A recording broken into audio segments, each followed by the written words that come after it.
5 seconds to press the hazard.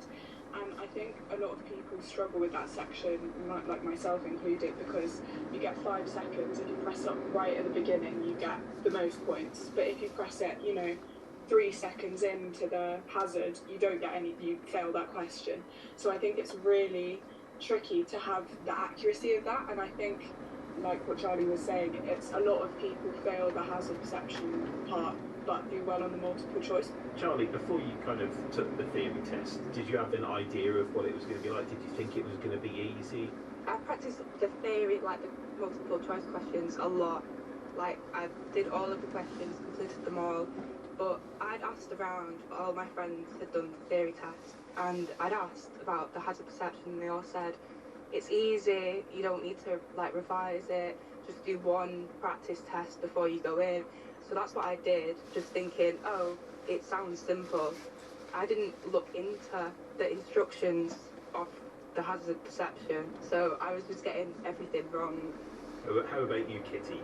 I didn't do a lot of revision for the hazard perception bit either, because a lot of my friends had said it was the easier part, and it's sort of just like, I don't know, the first time I did it, I think I went in with a mentality of it's just a cartoon, it's fine, I'll be able to do it.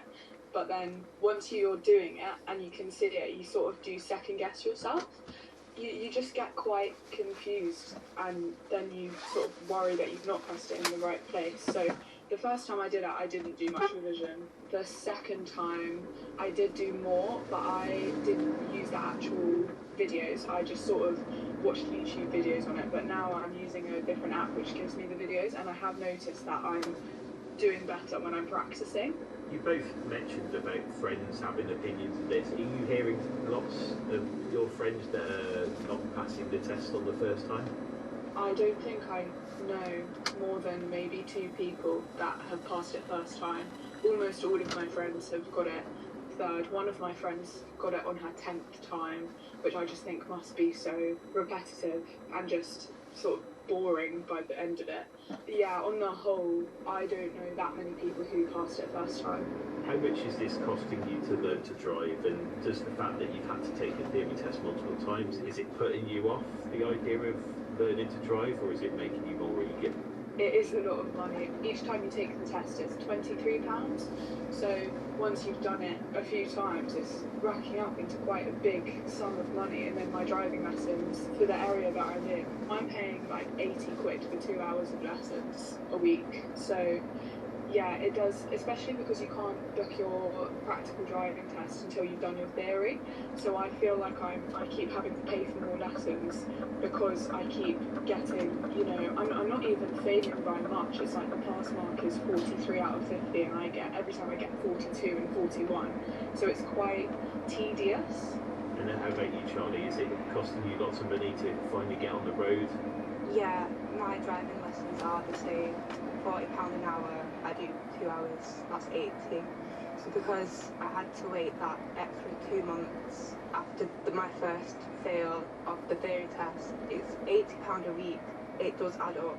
I failed 1 point on my hazard perception, so it was just really frustrating, and it kind of made me less want to do the driving lessons.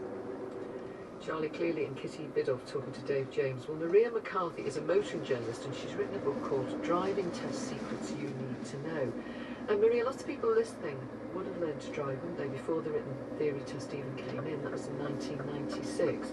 How hard is it, do you think, this theory test? Well, it's really changed over the years. In 1996, you had to do a written test. Then in 2002 it moved to touchscreen, and also the hazard perception part of the test was included, where you have to spot this developing hazard. And then in 2007, the number of multiple choice questions went up from 35 to 50, and they're currently drawn from a bank of just under 1,000, which is like loads. So back in the day, you could actually pass your driving theory test. Just a couple of questions at the end of your practical test, and even if you got them wrong, you wouldn't fail. We just had this from a listener, Henry Murray says, my 22-year-old daughter failed her driving theory test 4 times. She passed 5th time. One question she was asked was, what depth do you compress the chest during cardiopulmonary resuscitation?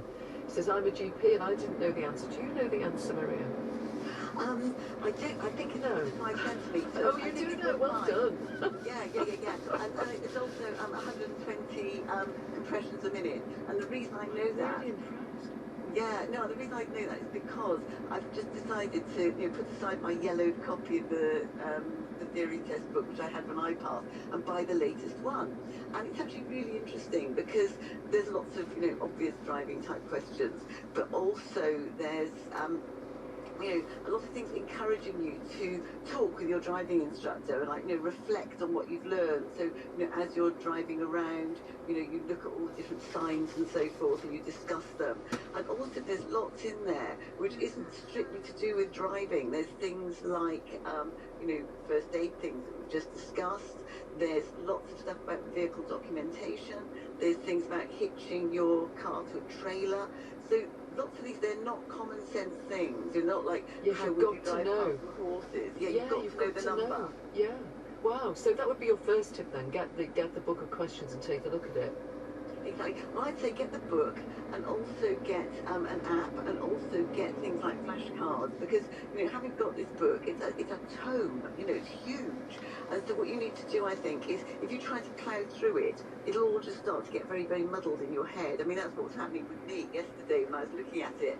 And so, but if you've got the information coming at you from different angles and different learning formats, and with things like the test cards, you can get family members to test you. So I would sort of say, try it in lots of different ways, discuss it with your driving instructor, and also just when you're out and about, not even on a driving lesson, just look at things like parking signs or road signs to just build up that sort of solid bank of knowledge.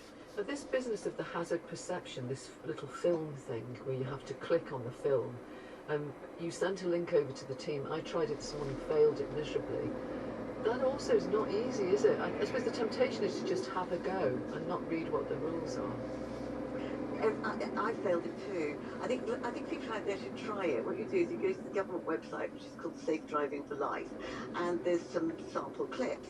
And so it's CGI, and the car is driving along the road, and you see some flood water, and you see a humpback bridge, and you see vehicles pulling out. What you're meant to do is click when you see a developing hazard, which basically means you have to change speed or direction. So I'm there clicking away, seeing Yes, these I mean, was hazards. the rainwater on the road a hazard? Was that a developing hazard or not? I thought it wasn't. was. Yeah, I clicked on it. And Anyway. the humpback bridge, because I actually had a humpback bridge on my actual practical driving test, and we went over it before. Yeah, you can't see what's and coming. you had to really slow down, Yeah. and you had to toot your horn.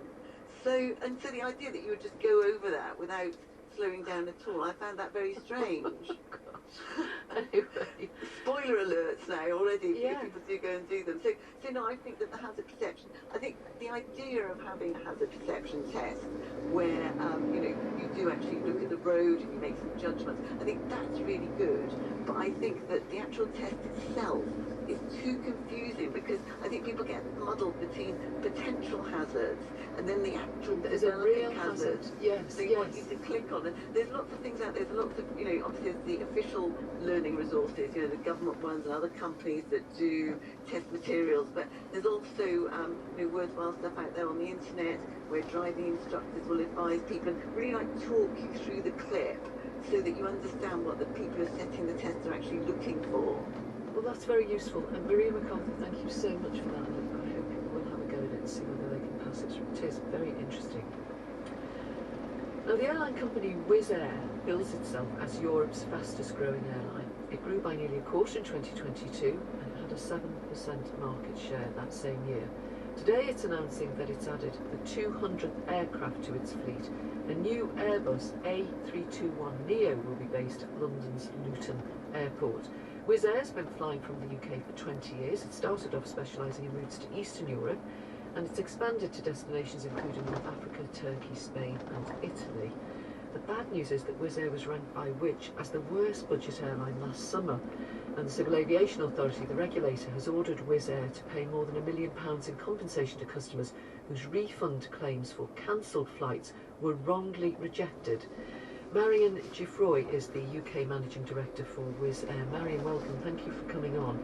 Let's start with the good news then. You've got this new aircraft in your fleet. How important is that? Well, this aircraft is indeed very important for Wizz Air UK, because this aircraft indeed will be based at Luton Airport, which is our largest base in the UK, and where Wizz Air UK is the largest operator, but also for the Wizz Air Group, which was established 20 years ago. So 200 aircraft in 20 years is pretty amazing. And this aircraft brings the newest technology to the fleet.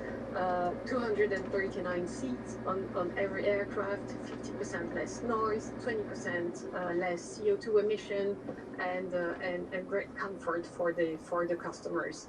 So we're delighted to have this new aircraft in the fleet. So that's all wonderful. Let's go on to some of the bad news then. As I said last summer, Which ranked you the worst budget airline because of poor punctuality, last-minute cancellations. And last month, the regulator, the Civil Aviation Authority, made you pay out an extra 1.2 million in compensation to customers. What do you say to that? So indeed, 2022 was a very difficult year. We left COVID, entered a war in Ukraine, followed immediately by an energy crisis.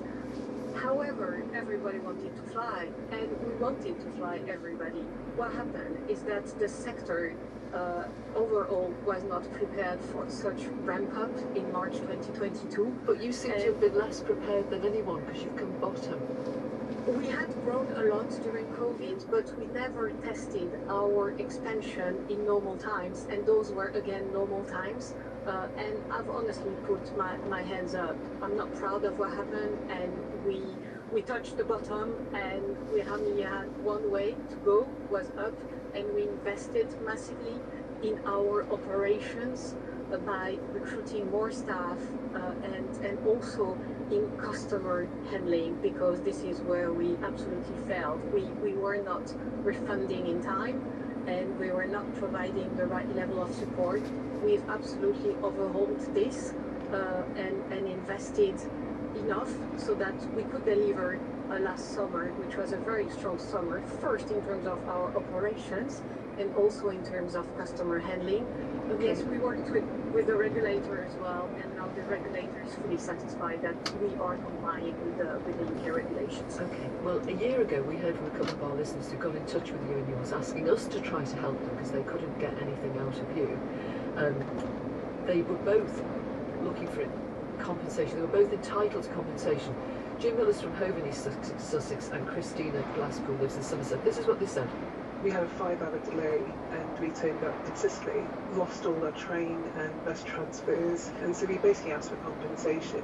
But unfortunately, they agreed to pay, but 9 months later on, we're still in a position where we haven't received the funds.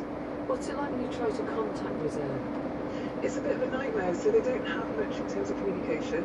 We've tried to sort of contact the call centre, but the call centre staff don't actually deal with claims, and so they can't provide any information, and it costs a lot of money.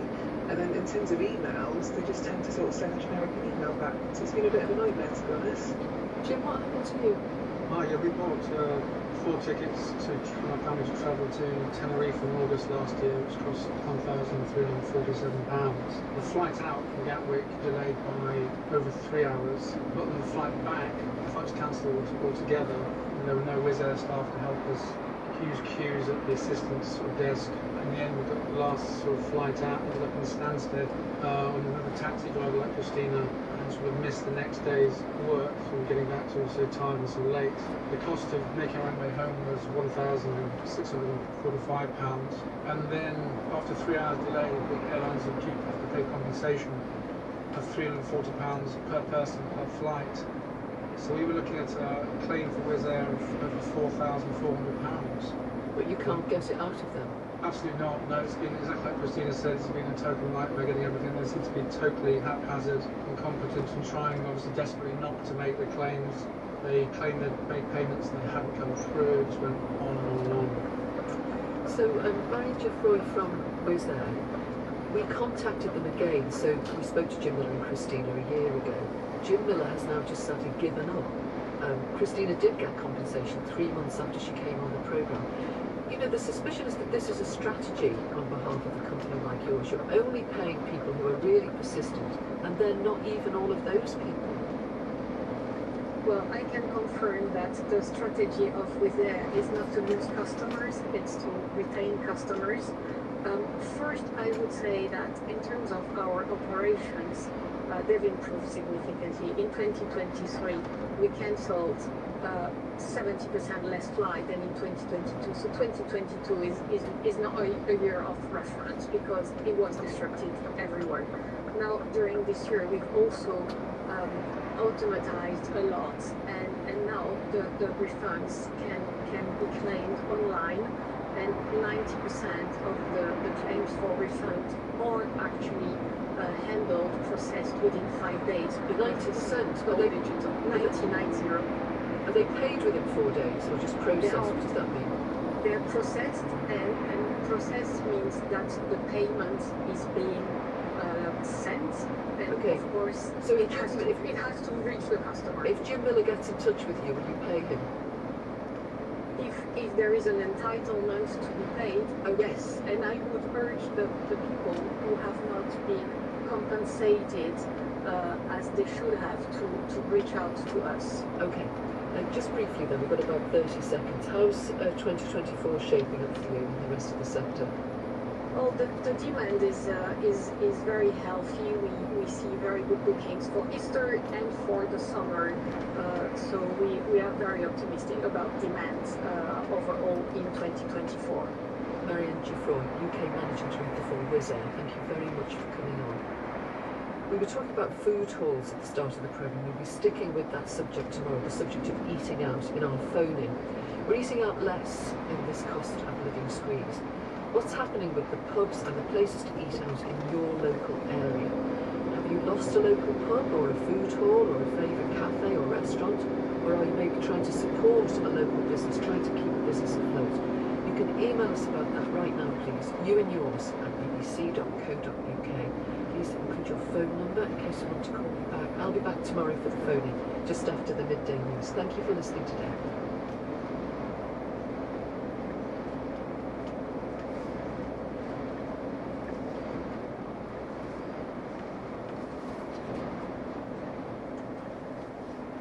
You and Yours was produced by Dave James. The studio managers were Tom Parnell and Carwyn Griffith. It's time for the weather forecast now and Stab the Nails as we decide. Hello there, Tom. Thank you very much. Good afternoon to you. We're starting the new week off with a mostly fine and bright theme, thanks to a ridge of high pressure, plenty of sunshine around, just a bit of patchy cloud here and there, and it will remain mild for the time of year. In fact, it will turn even mild as we head for Tuesday and Wednesday, as we start to see some more settled weather pushing in off the Atlantic. Low pressure systems bringing wet and windy weather to our shores. Today, though, for England and Wales, largely dry, good sunny spells around, a bit of patchy cloud just tending to come and go. The west-northwest wind will be light to moderate, and although it feels a touch fresher than what it was over the weekend, it's still pretty cool this time of year. Temperatures range from 12 to 14 Celsius. For Scotland and Northern Ireland, a bit more cloud around you compared to England and Wales, with sunny spells just coming and going from time to time. Southwesterly winds here will become fresher through the afternoon. That'll bring in more clouds to western parts of Northern Ireland and western Scotland. And here I can see a few showers, mainly light showers through the afternoon. Many places they'll stay dry, temperatures range from 8 to 12 Celsius. Now tonight it looks like it'll stay cloudy and breezy across northern and western parts of the UK. In fact, turning breezier as a week front passes across Scotland and northern England with some outbreaks of rain here. Further south and east, though, across eastern England, southeast England, and the clear skies, it'll actually be quite cool, but milder elsewhere with more cloud and more breeze. By the end of the night, a more active weather front will arrive across the northwest of Scotland and into Northern Ireland. So tomorrow we'll have that band of rain with windy conditions for Scotland and Northern Ireland through the morning. That'll spread southwards into England and Wales into the afternoon. Behind it, brights up with sunshine and showers. Ahead of it, it stays cloudy and light. Sam, many thanks.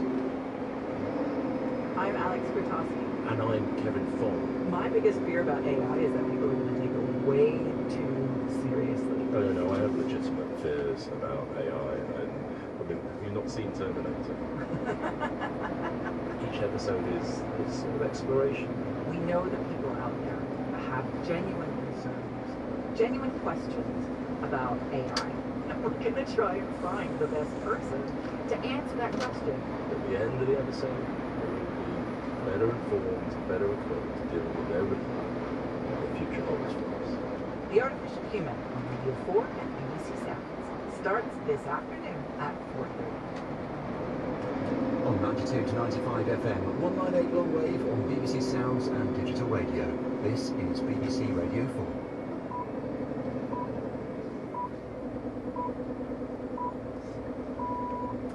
Hello and welcome to the World at One with me, Sarah Montague. The widow of Alexei Navalny accuses President Putin of poisoning him with Novichok and vows she will continue his work. Putin didn't only kill Alexei Navalny as a person. With him, he wanted to kill our hope, our freedom, our future. In a video which we've translated, she calls on supporters to stand with her. We'll bring you reaction. A 3-week deadline to free all the hostages or Israel will launch an assault on Rafah. We hear about life in southern Gaza from a British doctor who's just returned. The injuries themselves, they are the worst you'll ever see. My concern in the long term is that there will be so many injured patients that require treatment. They will always be disabled. Also on the World at One. Earlier on today, apparently a woman rang the BBC and said she heard that there was a hurricane on the way. Well, if you're watching, don't worry, there isn't. Fixing the forecast, how life and conversation will change when weather forecasts are accurate a month in advance. The BBC News is read by Vicky Alice. The widow of the Russian opposition leader Alexei Navalny has accused President Putin of killing her husband. In a video posted online, Yulia Navalnaya vowed to continue her husband's fight for freedom in the country. The Kremlin has denied responsibility for his death in custody last week. Our Eastern Europe correspondent Sarah Rainsford reports. Yulia Navalnaya has taken a deliberate and dramatic step into the political spotlight that was occupied for years by her husband. Navalny's widow accuses Vladimir Putin directly of killing him in prison, and she claims the authorities are now hiding his body to cover their traces. The Kremlin was asked today about the death of Putin's biggest political rival and said only that an investigation was underway. In the video, Yulia Navalnaya's voice cracks a little when she talks of the grief and the pain that now envelop her. But she's also furious, accusing Putin of killing Russia's hope, its freedom and its future. But she calls on Russians not to give in, to unite beside her to continue her husband's political fight for change in Russia. The Israeli foreign minister has said Brazil's President Lula isn't welcome in the country unless he retracts his comments likening the war in Gaza to Hitler's campaign of genocide against Jewish people. Israel has accused him of trivializing the Holocaust and met Brazil's ambassador to discuss the remarks. Our correspondent in Jerusalem, Jenny Hill, reports. Diplomats are usually summoned to the foreign ministry for a reprimand, but the Brazilian ambassador was given his dressing down in front of the press at Yad Vashem, Israel's Holocaust memorial. The country's foreign minister, Israel Katz, said that President Lula would be persona non grata in the country until he retracted comments likening Israel's war on Gaza to Hitler's genocide. He said Israel would neither forgive nor forget. Israel's threatened to send troops into the southern city of Rafah in 3 weeks' time if Hamas doesn't release all of its hostages. Israel maintains there are battalions of Hamas fighters holed up in the city, but there's growing international concern for more than 1 million displaced Palestinian civilians who are sheltering there too. Israel's government may have given its first indication of when it might attack, but it's yet to disclose how it intends to get them out of harm's way. Iranian-backed Houthi fighters say they have badly damaged a British-registered ship off the coast of Yemen. The UK Maritime Trade Operations Agency says the crew of the Ruby Mar has abandoned the vessel, which was reportedly hit by several missiles. Our diplomatic correspondent James Landell reports. The Ruby Mar is flagged in Belize, its operators are from Lebanon, but its owners are based in Southampton. The 172-metre-long bulk carrier was in the Gulf of Aden, heading northbound for Bulgaria. But when it neared the Bab al-Mandab Strait between Yemen and Djibouti, it was struck on the stern by several anti-ship missiles. A Houthi spokesman said the vessel suffered catastrophic damage and is now at risk of sinking. UK maritime authorities said the Rubimar was at anchor and the crew had been evacuated. There are no reports of injuries. Rubimar's security firm, LSS Sapu, said it was unsure of the ship's condition, but the owners were considering towage options. The attack is the latest evidence that Western attempts to deter Yemen's Iranian-backed Houthis have yet to succeed. Police in Bristol have said 3 children found dead in a house yesterday morning were a 7-year-old boy, a 3-year-old girl and a baby who was 10 months old. Dan Johnson is at the scene. Police officers still have this residential street taped off, and detectives are going through the semi-detached house and working under a forensic tent in the garden as well. A member of the public who was concerned about the family called the police after midnight on Sunday morning, and officers found the 3 children dead and the 42-year-old woman injured. Confirmation of the young ages of the children has added to the shock and sadness felt by people here. Neighbours say the family's originally from Sudan but have been living here for a number of years. Police have described this as a terrible and deeply disturbing tragedy, but they say it's an isolated incident. The Independent Office for Police Conduct is reviewing previous contact Avon and Somerset Police had with the household earlier this month. The Business Secretary, Kerry Badenoch, is expected to make a public statement this afternoon addressing claims made by the former chairman of the Post Office, Henry Staunton. In an interview with the Sunday Times, Mr. Staunton said he was told he was being sacked last month as someone had to take the rap for the Horizon IT scandal. In an online post yesterday, Mrs. Badenoch accused him of lying. Shares in the electrical retailer Currys surged by more than a third this morning as investors expect a bidding war to take over the company. The Chinese e-commerce group JD.com said it was considering an offer for the company. Currys turned down an approach from an American investment firm at the weekend. Our business editor Simon Jack reports. Currys is the latest name for a company once known as Dixons, then Dixons Carphone after its merger with Carphone Warehouse in 2014, and has traded as Currys PC World. It is Europe's largest high street electrical retailer with 800 stores and 28,000 employees. 15,000 of them are in the UK. It now finds itself in the shop window. Over the weekend, the board turned down a £700 million offer from US investors Elliott Advisors, saying it undervalued the company. But the Chinese online retailer JD.com said it was considering a bid. The BBC understands that Currys and JD.com held talks on a potential deal last year, although no formal offer has yet been made. Under UK takeover rules, JD.com now has until the 18th of March to make one and walk away from the deal. The deadline for Elliott is the 16th of March. Simon Jack. Vigi, thanks very much. Alexei Navalny's widow, Yulia, has accused President Putin of killing him because he couldn't break him, she said. She said his mother and his team have not yet been allowed to see his body, despite repeated attempts over the last 3 days, because she alleges the authorities are waiting for the traces of the nerve agent Novichok to disappear from his body. Ms. Navalnaya is currently speaking to foreign ministers in Brussels, but she published a video statement earlier today, and part of it's been voiced by one of my colleagues. Another person should be here in my place, but that person was killed by Vladimir Putin somewhere in prison beyond the Arctic Circle. Putin didn't only kill Alexei Navalny as a person. With him, he wanted to kill our hope, our freedom, our future. We know exactly why Putin killed Alexei 3 days ago.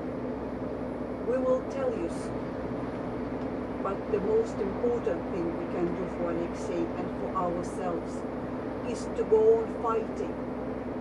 I will continue Alexei Navalny's work, continue to fight for our country, and I call you on to stand alongside me, to share not only the grief and unending pain that has enveloped us and won't let go. I also ask you to share the fury and hate for those who dared to kill our future. I speak to you in the words of Alexei, in which I believe truly. There is no shame in doing little. There is shame in doing nothing, in allowing them to scare you. What we need is a free, peaceful and happy Russia. The wonderful Russia of the future my husband so dreamed of. That's what we need. That is the country I want to live in and for our children to grow up in. That's the country I want to build together with you. The country Alexei Navalny imagined. That's the only way, no other, in which the unthinkable sacrifice he made will not have been in vain. I'm not afraid. Don't you be afraid. Yulia Navalnaya, those were her words, the widow of Alexei Navalny. Now, the Kremlin has yet to respond to the allegations, but said the investigation into his death was ongoing and dismissed what it called the vulgar accusations that he'd been killed. We asked the Russian ambassador for an interview. The embassy did not respond to us. Our correspondent Sarah Rainsford joins us from Warsaw. And Sarah, we played part of what his widow said there. There is quite a bit more, including the suggestion from her that he was killed with Novichok. Yeah, not quite. There is a clear allegation from Yulia Navalnaya that Vladimir Putin has killed her husband, and she makes clear that the fact that his body has not been returned to the family is a reason for deep suspicion. And she says, you know, we know why he was killed, we'll reveal that.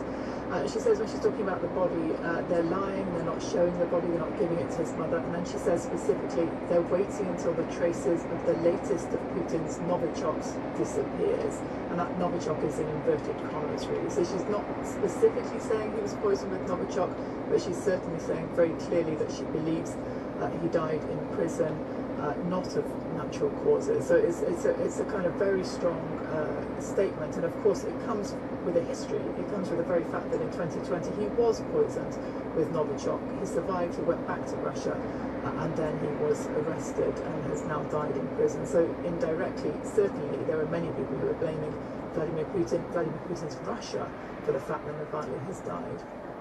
Have we heard anything more on whether the body will be?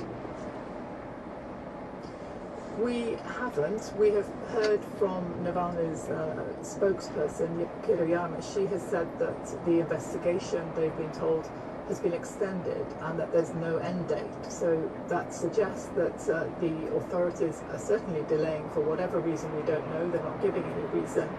There is no official word on any autopsy, whether it's been done, whether it's been concluded, what the results might be. So no questions at all, no answers at all as to why exactly Alexei Navalny, who was 47 years old, went out for a walk, the prison authorities say, in the prison and then died. But I think, you know, it's important as well to mention another thing that his widow Yulia Navalnaya said, and that is to describe the conditions in which Alexei had been living in prison for much of the time that he was locked up. So he'd been in prison for about 3 years, but for almost 1 in 3 days of the time he was in prison, he was kept in solitary confinement in a punishment cell. And she described that in her speech, 6 or 7 meters squared with nothing but a hole for a toilet, a bed attached to the wall you can't lie on, a cup, a book, a toothbrush, nothing else for hundreds of days, and cut off from the world with no means of communication. So she said that was torture in itself, and she underlined that very clearly. She made this extremely passionate and very,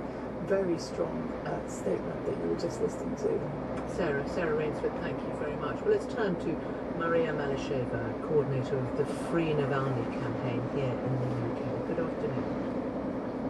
Good afternoon. We heard there from Alexei Navalny's widow saying that she's going to carry on his work. It's a challenge, though, isn't it? Because he cannot be replaced. Absolutely. Everyone in our campaign between Gallup activists feel the same, that Alexei is irreplaceable. We cannot replace him. But we still try our best to continue this fight and to do whatever we can to make history for free Russia and for free and happy Russia. What has been the response in Russia? There are videos posted online of people putting flowers in places and then them being cleared away. What are you hearing about the response to his death? So there is no huge protest, at least not yet in Russia, but people are bringing flowers and photos and candles to the memorials, like to pay tribute to their leader.